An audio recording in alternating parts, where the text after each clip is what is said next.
Are you confident in where the investigation is going? Well, it's a little different from my point of view versus, the public's, but right now I'm fairly happy with what they're doing. They're pulling out all the stops. Cadaver dogs, human remains dogs, they took a long time to come in, but everything is falling into place like it should. It's just the time that's passed. For some people, it's just not fast enough. These words from Daniel Martell, the stepfather of missing children Jack and Lilly Sullivan, resonate with a sense of calm, yet there is an undertone of impatience and defensiveness. Daniel claims to be satisfied with the investigation, despite months of waiting, but his words raise suspicion. Why would someone express this level of patience if their children were still missing?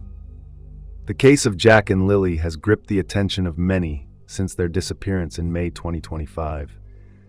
The two young children, last seen in Nova Scotia, Canada, have been missing for months, with no conclusive leads. Despite the efforts of the police and the use of cadaver dogs to search the property where they were believed to have wandered, nothing significant has been found. Daniel Martell and his partner, Malaya, have been at the center of the investigation, but their behavior has led many to question their involvement. In tonight's video, we're going to examine Daniel's recent interview on the Drunk Turkey Show, where he spoke openly about the investigation and the ongoing search for the children. As we break down his statements, we'll look for any inconsistencies, contradictions, and signs of deception. While some may believe the situation is simply tragic, others, like myself, suspect there may be more to the story, something being hidden beneath the surface. Let's dive into the interview, and together, let's count all the lies. There is a very real possibility that an accident may have occurred involving these young children. The trailer was cluttered with holes in the floor.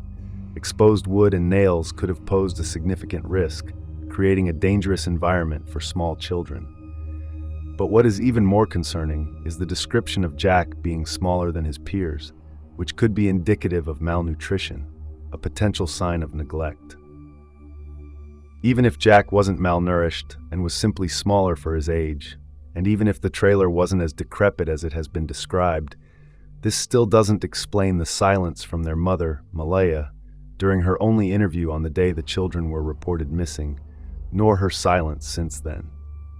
As I often mention on this channel, invoking the Fifth Amendment in a missing child case is essentially as close to a confession as you can get. If you're innocent, you want to speak up, but if you're guilty, you stay quiet because there's nothing to gain from talking. A death from an accident or neglect, especially one covered up, is far more likely than a first-degree murder or stranger abduction. In fact, as I pointed out in my earlier videos, there were many opportunities for a fatal accident to occur on that property, as well as clear signs of potential neglect that are starting to surface now.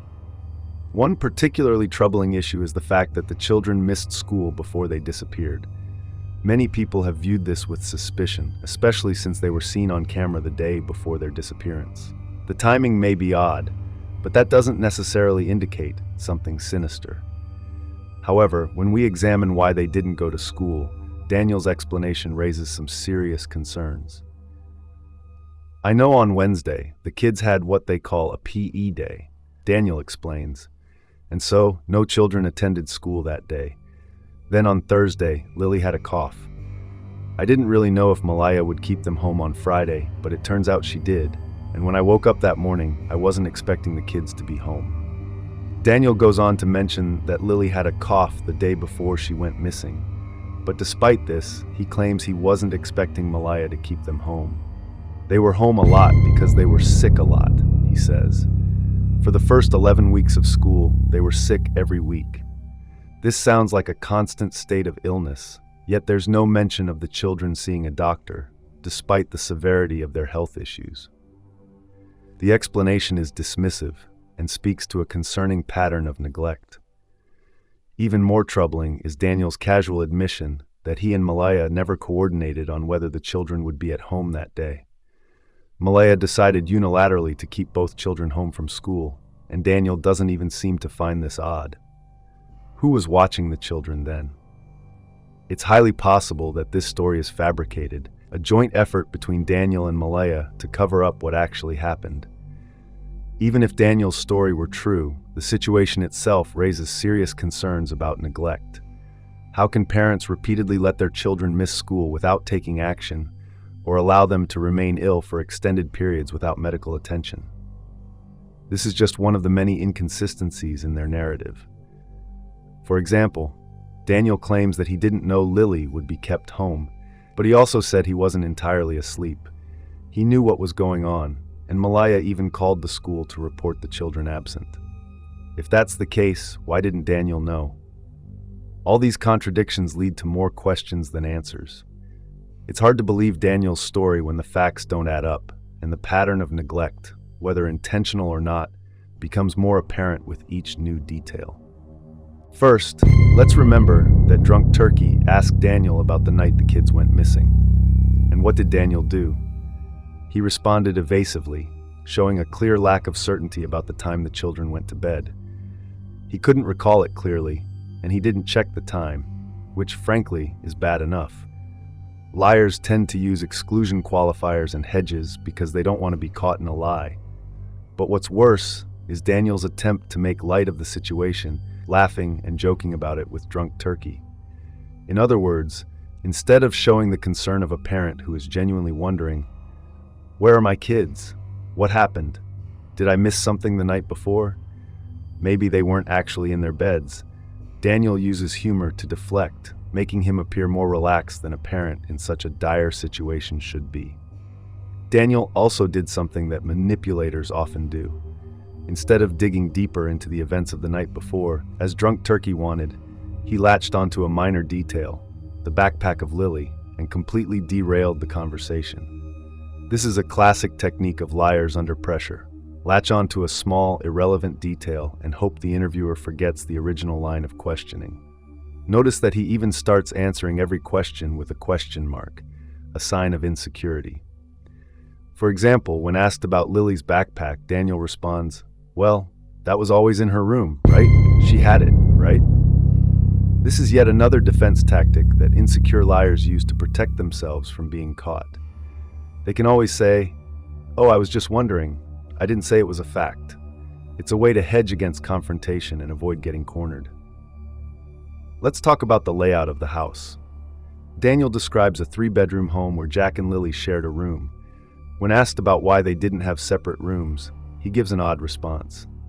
"Well, my other kids are in the other bedroom," he says, but then he goes on to explain that it was new for Jack and Lily, especially with the new baby coming into the family. The entire family dynamic seems strangely out of place, with Daniel almost over-explaining in an attempt to justify his decisions. It's as if he's trying to convince himself more than anyone else.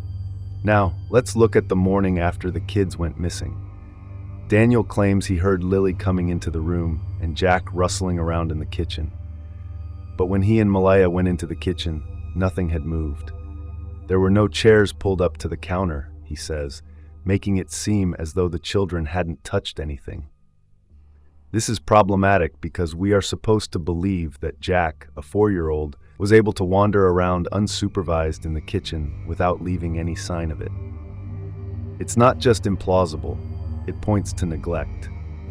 We are also asked to believe that the house, which I toured in my earlier video, it's painfully obvious, remained in pristine condition except for a child moving something.